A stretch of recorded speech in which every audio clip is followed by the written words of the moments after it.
Is the United States an empire? And how do Kamala Harris and Donald Trump connect to that right now? I'm quite relaxed about the word empire because most of history is the history of empires. Nation states are of relatively recent origin, didn't really exist before the 19th century in the way that we understand them today. So most history over the last, 2, 3, 4 millennia is essentially about empires. The United States doesn't think of itself as an empire. Indeed, it thinks of itself as having come out of a struggle against empire, war of independence. But from the vantage point of most non-Americans, it looks pretty much like an empire. How do I define it? Well, the United States projects its power pretty much everywhere in the world. It has vast military capabilities on land, at sea, in the air, in space, and it has troops deployed in multiple countries on every continent just about. So functionally, the United States does a lot of the things that we associate with empires through the ages. That's not to say there's a colonial office and a whole bunch of places that are run as colonies. Apart from Puerto Rico, nothing quite is an American colony. But I think it's fair to say that America's ability to project power globally sets it apart from the other nation states. France doesn't do that. Germany doesn't do it. Britain used to do it, doesn't anymore. And there aren't many other empires in this world. In fact, if you look at the map of the world, I would say there are only a couple other empires. One is Russia, and the other is China. And they are both recognizably the descendants of historic empires. Russia is the heir of the empire that was created by Ivan the Terrible, Peter the Great, Catherine the Great. That's how President Putin sees himself, as the new Tsar of a continuing Russian empire that he's in the process of reviving. And Xi Jinping, the Chinese president, is the heir of a very ancient empire that has gone through multiple dynasties, of which the most recent is the Chinese Communist Party. So it seems to me geopolitically a world of empires, or perhaps we could call them empire states. And that was a term I tried to use in a book called The War of the World, convey the way in which, in the course of the 20th century, the rather loose structured empires of the 19th century became something more homogeneous, something more centralized in the course of the 20th century. And so these empire states, the Soviet Union was one, the People's Republic of China is one. And I think the United States is, in many ways, an empire. Colossus was written 20 years ago, which is somewhat sobering for its author. And at the time I argued, and I stand by the argument, that there was a kind of problem with American empire.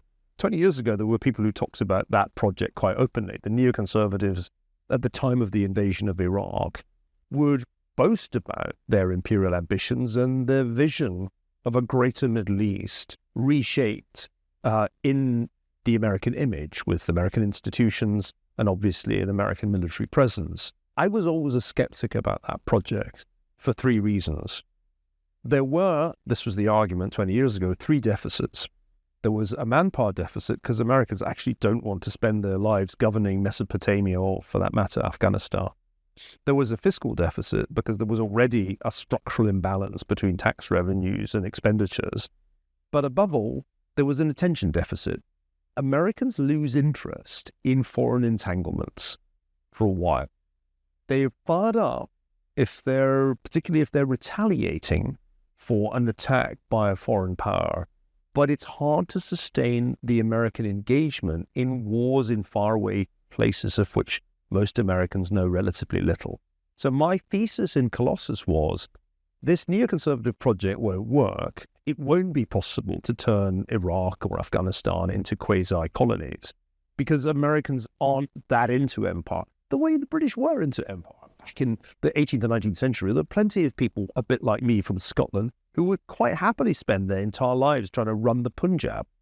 And the British Empire was run partly on a budget surplus. Britain fiscally was able to run a pretty expensive operation with a very large navy, and that worked from a political point of view until really the middle of the 20th century. And as for attention deficit, the British were always quite interested in this project of global power projection in a way that I don't think Americans are. Fast forward to 2024, how has that argument stood up?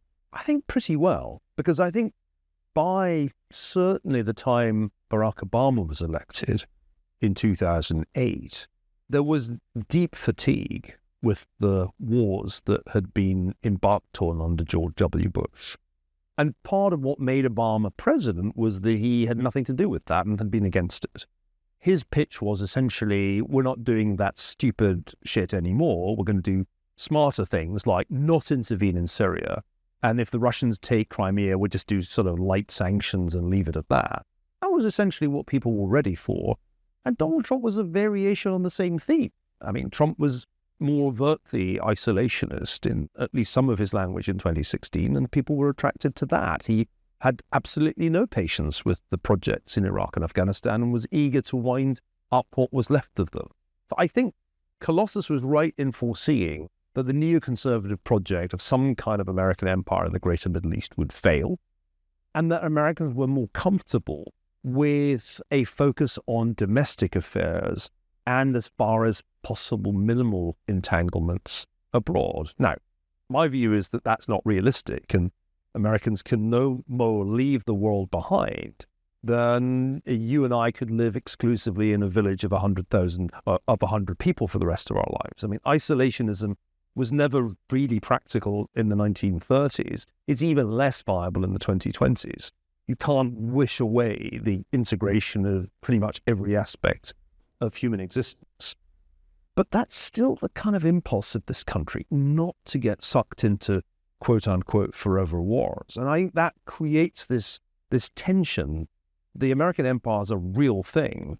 You don't need to travel too far to see it in action. And yet Americans are sort of ambivalent, at best ambivalent about it.